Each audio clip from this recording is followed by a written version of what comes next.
현재 국내 증시 코스피 같은 경우 0.6% 정도 상승세 보여주고 있지만 코스닥은 또 하락 전환이 된 상황입니다. 현재 국내 증시 개장 후 상황, 특징 업종 무엇인지 알아보겠습니다. 네, IS 김태생 본부장 나와 계십니다. 어서 오세요, 김 본부장님. 어서 오세요. 안녕하세요.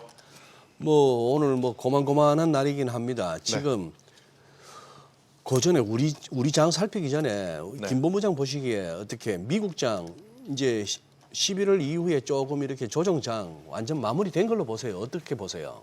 그러니까 마무리됐다라고 보지는 않고요. 대신에 지금 산타가 오셨는데 선택적으로 지금 선물을 주고 계시다라는 느낌은 좀 있어요. 선택적으로. 다 같이 주는 게 아니라 예. 이제 말 잘 들으신 분, 착하신 분께만 해당하는 선물을 주고 있지 않을까 싶고, 그러니까 산타가 이야기하는 착한 선물이라 함은 네. AI가 흔들리지 않고 있다는 것을 믿으신 분들에게 지금 선물을 주고 있다. 저는 이렇게 좀 표현을 하고 싶습니다. 그래서 여전히 반도체 일부 종목군들에 대한 수급 쏠림 현상이 나타날 수밖에 없는 상황이라, 이걸 사실은 지난주 주초에 나왔었던 네. 코어위브라든지 오라클이라고 하는 기업의 주가가 반등을 하니까 네. 다 같이 또다시 지금 랠리가 나온 것 같아 보이지만 저는 아직은 방심할 때는 아니다라는 이야기를 드리고 싶어요. 뭐 시간이 지났다 그래서 코어위브와 오라클의 그 근본적인 구조 자체가 바뀐 건 없습니다. 네. 계속 시간이 지나면 지날수록 그들의 리스크는 부각이 될 가능성이 높다라는 생각이 들어서요. 기술적 반등에 너무 크게 환호할 필요는 없지만, 그렇다고 해서 걱정을 다른 산업 전체까지 확대 해석할 필요는 없기 때문에 저는 숫자를 보면서 투자를 할 수 있는 종목에 좀 압축을 하셔야 될 때가 아닌가라는 의견 한번 드려보도록 하겠고, 오늘 우리나라 증시는 그 여파가 좀 여실히 나타나는 것 같습니다. 왜 미국장이 올랐는데 우리나라 시장 안 올라? 글쎄. 다들 그렇게 생각을 하실 것 같은데, 우리나라가 어제 좀 과했죠. 어제 과했죠. 네, 삼성전자, SK하이닉스가 3% 5% 올랐는데 오늘도 미국장 올랐다 그래서 3% 5% 오르기를 바라는 건 욕심이다.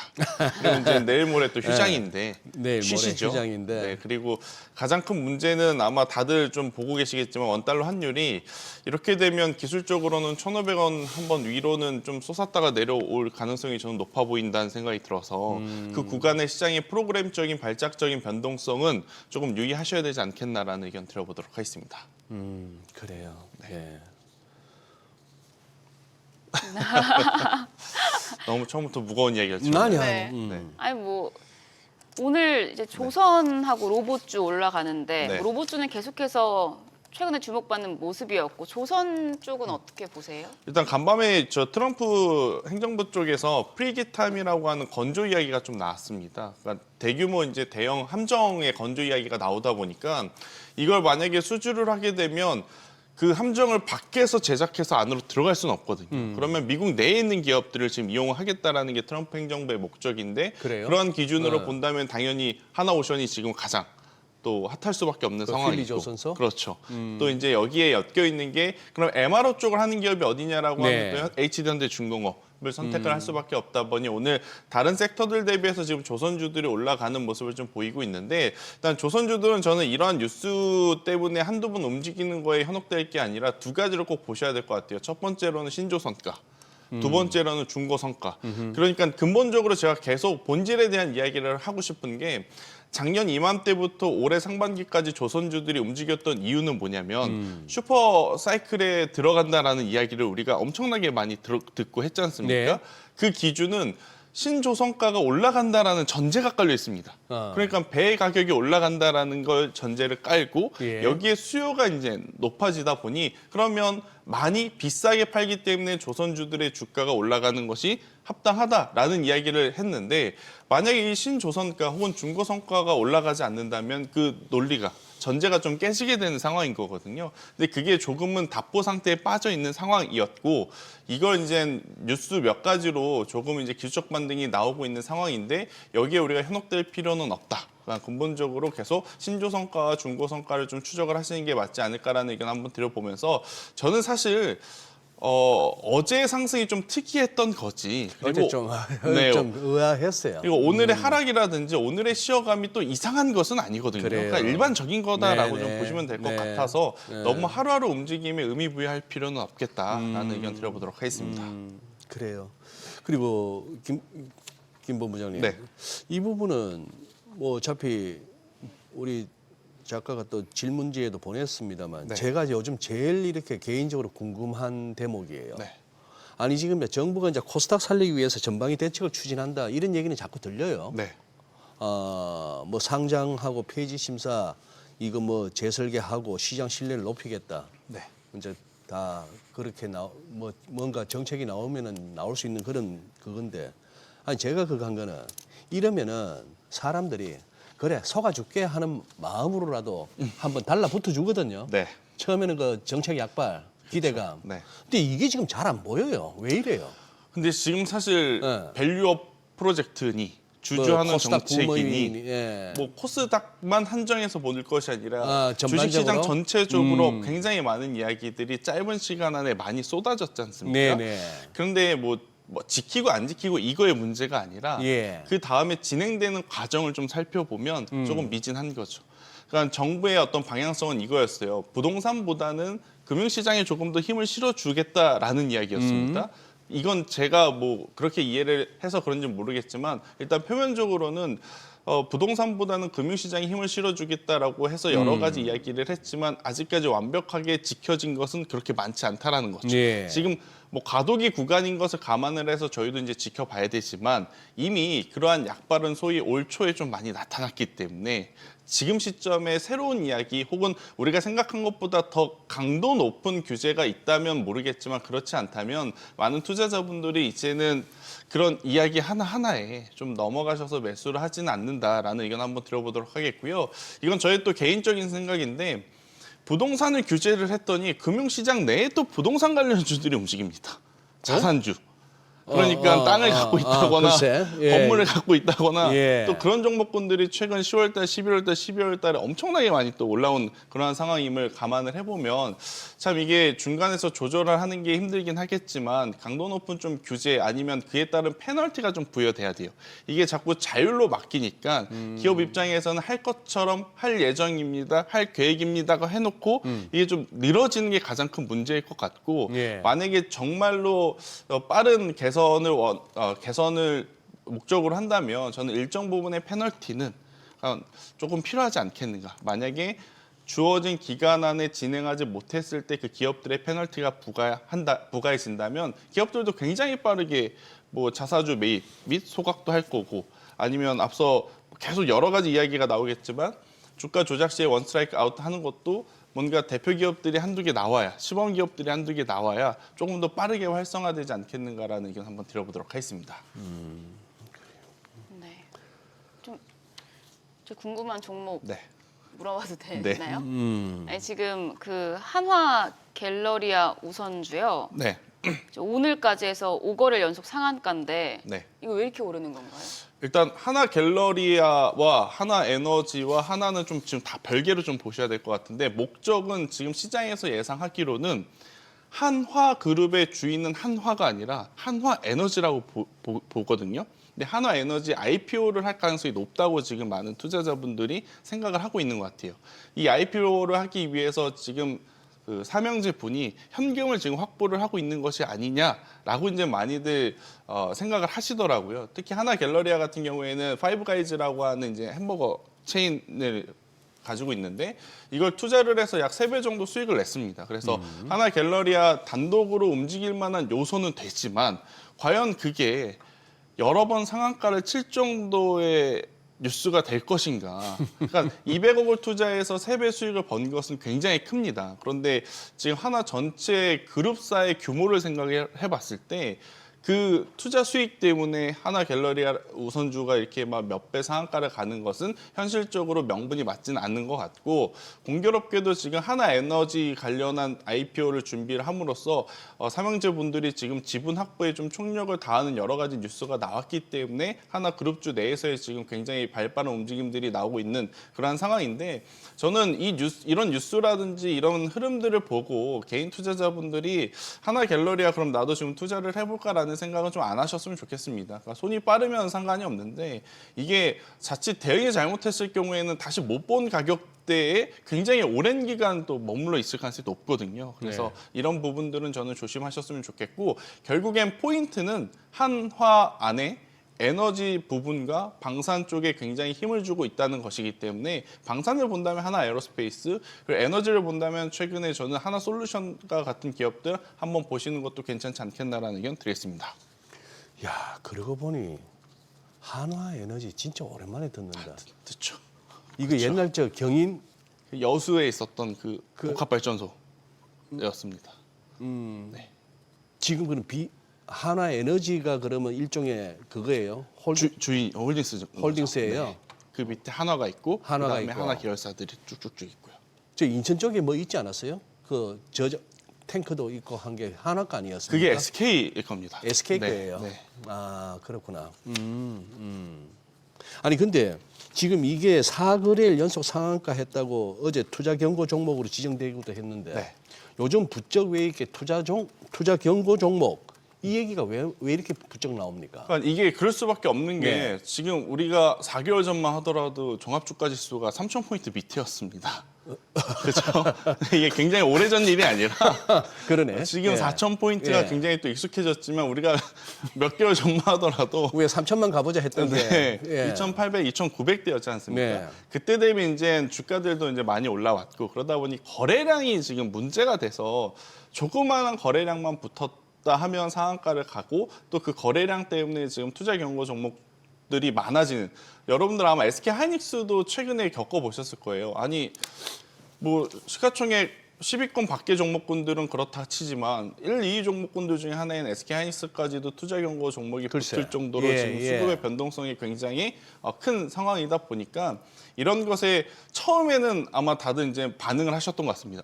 SK 하이닉스도 투경을 받네. 그러면서 차익 매도 물량을 한번 내왔는데 지나고 나서 보니까 그 투자 경고 딱지 때문에 우리가 투자를 하려던 걸 멈출 필요는 없겠구나. 다들 이제 또 그런 생각을 하시는 것 같아요. 그래서 그래요. 처음에 이제 그 투자 경고 종목군들이 많아졌을 때와 예. 최근 몇 거래를 이제 종합해서 살펴보면 이젠 여기도 또 많은 분들이 이제 무던하게 익숙해지고 계신다라고 좀 보시면 될 것 같은데 이 부분은 아마 빠르게 거래소에서 좀 개선을 해줄 것 같다라는 의견 한번 드려보도록 하겠습니다. 그래요. 너무 좀 잦은 것 같아. 그렇죠. 너무 잦죠. 그- 그러니까 강화해야 될 부분에 좀 아니 집중적으로 근데 강화해주고. 저게 좀 제대로 알고 갑시다. 저게 아까 투경일 하셨나? 네, 투자 경고 주의보. 그거 근데 하고 나서 뭐 어떻게 되면 아예 거래 정지를 시킨다는 그게 뭐- 여기에 이제 제가 알기로는 3거래일 동안 또 수급이 더 붙으면 예. 단기 과열 종목으로 지정이 돼가지고 단기 과열. 네, 그래서 이제 거래가 일시적으로 중지가 되죠. 며칠. 거래소에서 아예 그렇게 할 수가 그렇죠. 있다. 네. 그래요. 그러면 최근에 그 자산주들은 그런 거 적용 안 됐습니까? 자산주들은 아직까지는 적용은 안 됐는데 만약 예. 여기서 한 두세 번 정도 더 움직이면 거래량을 보니까 과열 종목으로 지정될 종목군들이 많아지더라고요.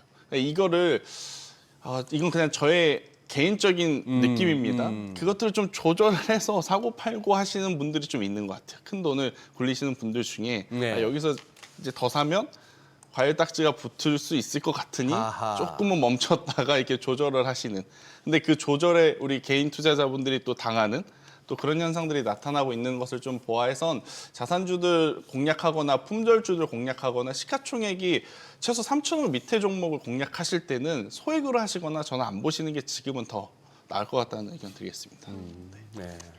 그러면 이번에 올해 하반기에 신규 상장한 종목들은 어떻게 보세요? 최근에 신규 상장하기만 했다면 굉장히 주가가 좋은 모습들을 네. 보여주고 있는데 이것도 뭔가 좀 사업적인 가치가 있는 종목들을 선별해서 투자를 해야 될 것 같다는 생각이 들고요. 네, 어제는 어묵 회사가 상장을 했고요. 네, 지난주에는 알지노믹스라고 하는 대형 제약사가 상장을 했는데 그러니까 삼진이라고 하는 기업을 제가 비하하는 건 아닙니다. 그러니까 그 분야의 규모의 경제 파이를 좀 고민을 해야 되는 거죠. 그러니까 삼진 어묵을 굉장히 잘 팔아서 만약에 삼양식품처럼 해외 진출해서 그게 폭발적으로 성장한다면 성장주로 볼 수는 있겠지만 음식료 업종을 바라보는 것과 알지노믹스처럼 지금 글로벌 빅파마와 연결고리가 이미 끝난 기업을 바라볼 때 이 규모의 차이는 확실하게 구별을 해야 되거든요. 그래서 어떤 것을 더 공격적으로 투자를 할까라고 생각을 해보면 당연히 알지노믹스처럼 이미 성과를 내온 기업. 우리나라 IPO 시장에서 가장 투자자분들의 불만이 뭐냐면 기준이거든요. 너무 기준 없이 다 상장시켜주는 것 아니야? 특례 상장 시켜가지고 뭔가 기술이 있는 것처럼 우리가 알고 투자를 했는데 막상 6개월 뒤에 1년 뒤에 보니까 기술이 하나도 없네? 이런 것들이 가장 큰 불만이었거든요. 그런데 그것을 완벽하게 지금 메꿔주고 있는 역할을 하는 게 바로 이제 알지노믹스라고 하는 기업임을 좀 말씀드리고 싶고, 알지노믹스만큼은 여러분들이 계속 추적 관찰하셔야 될 것 같아요. 물론 지금 3거래일제 상한가에 오늘도 지금 음봉이긴 하지만 그래도 상승권을 유지를 하고 있는데, 이 기업 같은 경우에는 저는 조정이 나온다 하더라도 그 조정을 이용하실 분들이 많아서 조정의 폭이 그리 깊지 않을 가능성이 높다, 이렇게 좀 보시면 될 것 같고요. 지금 결국엔 알테오젠이 이제 코스피로 가지 않습니까? 네. 그러면 코스닥의 주인을 2차 전지에 맡길 것이냐, 아니면 또 새로운 제약바이오에게 맡길 것이냐라고 했었을 때는 지금 2차 전지가 잘 가다가 LG에너지솔루션의 악재를 만나서 지금 힘이 많이 빠진 상황이 되었지 않습니까? 그래서 그 수급들이 저는 알지노믹스 쪽으로 옮겨갈 가능성도 굉장히 높다라는 의견 한번 드려보도록 하겠습니다. 알테온 얘기하신 김에 펩트론 이런 쪽은 어떻게 보세요 지금? 저는 사실 이쪽은 긍정적으로 보고 있지 않습니다. 그러니까 D&D 파마텍 같은 경우에는 최근에 결과 성과가 너무나 좋았어요. 그런데 어제 기점으로 저는 이제 마음을 좀 많이 내려놨습니다. 어제 이제 인벤티지 랩이 가야 할 자리에서 지금 가지 못한 상태에서 기술적으로 조정의 폭이 좀 깊어졌거든요. 근데 어제 이어서 오늘도 만약 빠르게 회복하지 못한다라고 하면 저는 추후에 새로운 뉴스가 또 나올 때까지는 지지부진해질 가능성이 높다는 생각이 들고 있고, 특히 펩트론은 결국엔 마침표를 못 찍어주는 것에 대한 저는 불만이 있는 거죠. 그러니까 펩트론, 인벤티지랩, D&D 파마텍, 올릭스, 굉장히 많은 기업들이 비만 당뇨 관련해서 움직였었는데 가장 먼저 뉘앙스를 풍겼던 게 펩트론이거든요. 네. 근데 가장 마지막까지도 안 되고 있는 게 또 펩트론이기 때문에 네. 일단 이쪽에 대해서는 저는 약간의 욕심을 조금은 내려놓고 있는 저의 솔직한 마음을 좀 말씀드려보도록 하겠고요. 대신에 지금 투자하고 계신 분들은 저의 이야기가 공감이 안 되시거나 좀 불만이 있으실 것 같은데, 그래도 객관적으로 지금 시장의 수급 움직임을 보면 테크주들이 강할 때 이들이 조금 힘이 많이 빠져요. 근데 테크주들 지금 반도체 같은 경우에는 워낙 명분이 지금 강한 상황이다 보니 수급 쏠림 현상 때문에 당분간은 좀 힘이 들 수 있지 않겠는가라는 의견 한번 드려보도록 하겠고, 또 이제 노보노디스크가 그동안에 좀 잠자고 있었거든요. 일라이릴리에 너무 이제 세게 밀려가지고. 네. 근데 또 경부형 FDA 승인 이야기가 새벽에 좀 있었습니다. 그렇게 되면 이게 장기 지속형 플랫폼 여기에 이제 사람들이 물음표가 붙는 거죠. 경구용으로 벌써 넘어가? 그러면 지금 장기 지속형 플랫폼들에 대한 대처는 지금 어떻게 해야 되는 거지? 이런 물음표가 있을 수밖에 없어서 이쪽은 조금 더 지켜보고 신중하게 판단을 하시는 게 맞을 것 같다는 의견 드리겠습니다. 참 우리 김태성 본부장은 이 주식 방송 하시는 분으로서는 하기 힘든 얘기도 이렇게 하시는 분으로 이제 저는 보는데, 그래요. 이거 모두가 주주가 있는 종목들이라서 이거 비 맞추기 시작할 것 같으면은 항상 매일매일 매 시간 좋은 얘기만 하고 끝나야 되는데 이거 혹시 이거 2차 전지 꼴라는 거 아닙니까 이거? 그런데 이제 2차 전지만큼은 그렇게 하락폭은 크진 않을 것 같아요. 그래도 이제 기술력이 있고 이미 플랫폼 계약들이 좀 되어 있기 때문에. 네. 그리고 이게 확장성을 생각을 해보면 비만 당뇨에서 이제 다른 질환으로 이제 확장을 했었을 때는 충분히 이제 기술력을 좀 선보일 수 있을 가능성이 높아서 2차 전지만큼은 아니나 일단 과하게 올라왔음은 좀 인지를 하고 계시는 게 저는 중요하다. 그리고 네, 그렇습니다. 2차 전지는 마음이 무겁습니다. 그럼 로봇주는 좀 과하게 올라왔다는 생각은 안 하시나요? 오늘도 로봇주 잘 가는데 네. 이게 지금 연일 계속 주목받고 있어서 이게 사실 2차 전지 때문에 그렇습니다. 그러니까 지금 코스닥 증시가 가려면 대표적으로 제약바이오가 먼저 치고 가고 그 다음에 2차 전지가 받쳐준 상태에서 다른 순환매가 일어나야 정상인데 그런 흐름이 잘 나오다가 LG엔솔 여파 때문에 에코프로 BM이 확 주저앉으니까 여기로 들어갈 수급이 갑작스럽게 로봇으로 다 쏠려버리게 된 거예요. 그래서 로봇이 우리가 생각한 것보다 여러분들이 생각하는 범주보다 많이 지금 올라온 상황인데 로봇을 잘 나눠야 됩니다. 휴머노이드와 비휴머노이드로 나누자 저는 이게 아니라 자동차와 관련된 로봇주와 완전한 로봇주를 좀 나눠서 볼 필요가 있다. 결국엔 나중에 성장성은 저는 자동차 부품을 만들면서 로봇주의 확장성을 띠고 있는 기업들이 더 안전하게 올라갈 가능성이 높다고 보거든요. 대표적으로 HL 만도, 그리고 네. 현대유약, 현대모비스. 그리고 이제 이들의 장단점은 명확하죠.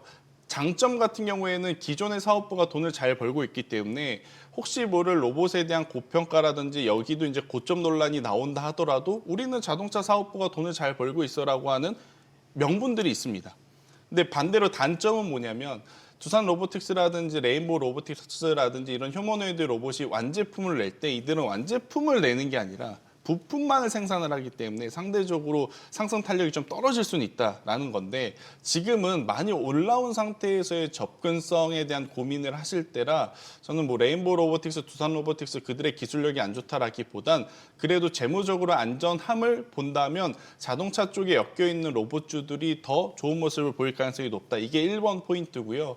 그 다음에 후순위로 보는 건 결국 액추에이터를 국산화 내재화한 기업들이 어디 있는가. 대표적으로 SPG와 SBB테크 같은 기업들로 압축을 해서 보시는 게 맞을 것 같다라는 의견. 그리고 이것저것 재기 불편하다 하시면 테슬라가 결국에 정답일 것 같습니다. 테슬라가 네. 테슬라는 어제 또 사상 최고치 경신까지 했던데. 일단 테슬라는 완벽하게 전기차에 대한 그 꼬리표를 다 떼어버린 것 같아요. 이제 전기차 회사 아니다. 전기차가 다 뭐 많이 팔리면 좋은 거고 안 예, 팔려도 예. 이젠 이들은 우주항공과 로봇으로 그리고 자율주행으로 이미 많이 변신을 확 시켰기 때문에 예. 이쪽이 오히려 더 안전해 보일 수 있겠다. 지금 우리 시장에서 갑자기 우주항공 얘기가 살살 나오는데 네. 어떻게 스토리가 전개되고 있으면 관련 종목은 뭐예요? 지금 네. 스페이스X의 IPO를 하게 되면 이 기업의 가치가 얼마가 될 거냐 이게 가장 높은 레벨 단위 2,200조가 나왔거든요. 에? 2,200조가 네 그렇습니다. 네. 뭐 그 정도의 기술력은 있다고 예, 하니까 예, 제가 그것까지 예. 어떻게 이야기해 드릴 수는 없지만 그 뭐 스케일은 그 정도는 돼야지 우주를 논하는데. 그렇죠. 네. 근데 이제 거기에 스페이스X 부품을 납품하는 기업이 HVM과 스피어가 있고 그래서 이제 부품사로서 이 두 기업이 이제 상승을 하기 시작을 했고요. 이제 상승을 하다가 이제 많은 투자자분들이 이 스페이스X에 초기 투자한 창투사가 있지 않나? 미래에셋 벤처 투자가 그래서 지난주 후반부부터 만약에 저게 상장을 해서 2,200조라고 하는 돈을 받게 되면 여기에 초기 투자한 창투사들도 어마어마하게 지금 수익 구조가 되는 완전 거잖아요. 대박이 되는 거고. 그래서 이제 그들이 이제 같이 움직였고 네. 그런데 또 그때 때마침 우리나라 정부에서도 매년 나로 발사를 이제 주기적으로 이제 위로 올려라, 쌓아 올려라라는 또 뉴스들이 좀 받쳐주다 보니 국내 우주 관련주들까지도 이제 같이 움직였는데 여기서 이제 여러분들이 꼭 체크를 해야 될 건 직접적인 연관성이 있어야 됩니다. 반도체도 여러분들이 아시다시피 이수페타시스가 마지막까지 움직였던 건 아하. 테크 기업에 직접적으로 공급을 하고 있기 때문에 예. 이쪽도 마찬가지라는 거죠. 그래서 스피어라든지 HVM을 저는 부품사 중에서는 탑으로 꼽고요. 창투사는 죄송하지만 저의 영역은 아닌 것 같습니다. 이들의 지분이 아직까지도 얼마 있는지 저는 정확하게도 모르겠고 이거를 그때 얼마만큼 투자했는지 정확하게 잡히지도 않기 때문에 이 부분은 예. 제 영역은 아닌 것 같고요. 예. 대신에 이제 우리나라 우주항공청이 작년에 통합되면서 실제 매출을 내는 기업들을 찾아봤는데 두 기업이 있습니다. 인텔리안 테크와 세트렉 아이. 그래서 평면형 안테나를 통해서 장소에 제한 없이 배라든지 이런 항공모함 쪽에 이제 탑재를 할 수 있는 기술을 가지고 있는 게 인텔리안 테크라고 보시면 될 것 같고 위성을 많이 쌓아 올려서 그 위성을 통한 사진을 통해서 매출을 내고 있는 쪽이 이제 세트렉 아이 이렇게 좀 보시면 될 것 같아서 이 두 기업에 집중을 하시는 게 그래도 실적적인 부분에 이제 네. 불확실성을 예. 좀 해소하고 갈 수 있는 방법이라고 설명드리겠습니다. 지금 이제 이수페타시스도 언급하셨고 했는데, 아니 김태수 본부장님, 저는 개인적으로 그런 게 다들 내년에도 좋을 것 같다 하는 전망이 월가나 우리나 마찬가지. 그리고 뭐 코스닥이 됐건 뭐가 됐건 어쨌거나 정부의 증시 부양 의지도 강하다. 뭐 하는 이런 얘기들. 그리고 돈 갈 데가 어디겠느냐. 뭐 이런 그 뭐라도 잡아야 되는데 뭐라도 잡으려면 주식도 그 중에 하나일 텐데. 네. 자, 그런데 저는 기본적으로 차티스트로서 이 그때마다 이렇게 회자되는 종목들을 늘 관찰한단 말입니다. 그렇죠. 자, LS 일렉트릭만 하더라도 그래요. LS 일렉트릭만 하더라도 미국에 이렇게 돌아가는 소식 들어보면 저 전기 없어 난리 아닙니까? 그렇죠. 캘리포니아 뭐 정전되고 뭐 네. 집에서 나가지 마세요 그러고 말이죠. 전기 부족한 거 알겠고 그거 하는 건 알겠는데 주가 그동안 움직인 거하고 차트 보고 그다음에 재무제표 한번 들여다보고 우리 전부 허우적거리고 있는데 PBR, PER 이런 거 한번 보고 나면은 이제 조금 고민스럽고 그렇죠. 이수페타시스도 주봉 월봉 보다 보면은 이게 뭐야 이거 여기서 이제 벌써 피크 쳤나 싶은 이제 고민이 오는 거예요. 네. 그러니 지금 많이 올랐고 그래서 그 다음에 또 한 번 더 튀면은 여기서 털고 나오면 또 엄청 또 괴로울 텐데. 네. 못 사서 그렇죠. 그러니까 그때는 또 손이 안 나갈 거고. 그렇죠. 요거 좀 어떻게 보세요 지금? 저는 개인적으로 시장 난이도가 엄청나게 올라왔음을 이번 10월부터 좀 느끼고 있었거든요. 10월부터? 이게 팔면 손해였던 시장입니다. 맞아. 예. 팔고 다시 살 수 있으면 상관이 없는데 많은 투자자분들이 본인이 수익 낸 거 다시 못 사거든요. 다시 못 삽니다. 네, 물린 거는 사는데 텐베그에 네. 한 배라도 먹는 사람 잘 없잖아. 그 매일 보는 또 사람들은 매일 보는 그게 또 분들은 힘들죠. 더 힘들죠. 그냥 사놓고 내가 이거 샀었나 하시는 분들은 모르겠지만 그러니까. 사서 하루 왼종일 그것만 생각하시는 분들은 사실 좀 힘들어요. 그래요.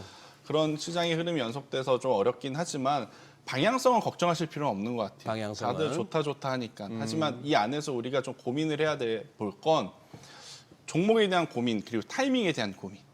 그러니까 사서 가지고 가면 수익이 날 건 맞는데 언제 사야 되는지에 대한 고민을 좀 하실 필요는 있을 것 같아요. 근데 저는 지금은 신규 매수는 공격적으로 할 때는 전 아니지 않는가. 저의 개인적인 지금 매매 타이밍은 원달러 환율이 혹시나 위로 한번 좀 오버슈팅이 나와서 네. 프로그램적으로 이제 시장의 매도 물량이 좀 출현돼 가지고 약간의 고민을 할 때 걱정을 할 때 그때 좀 사려고 하고 있어요. 지금은 가지고 있는 물량 그대로 좀 들고 있는 게 저의 목표이고요. 네, 알겠습니다. 그래요. 여기까지 듣겠습니다. 네. 고맙습니다. 고맙습니다.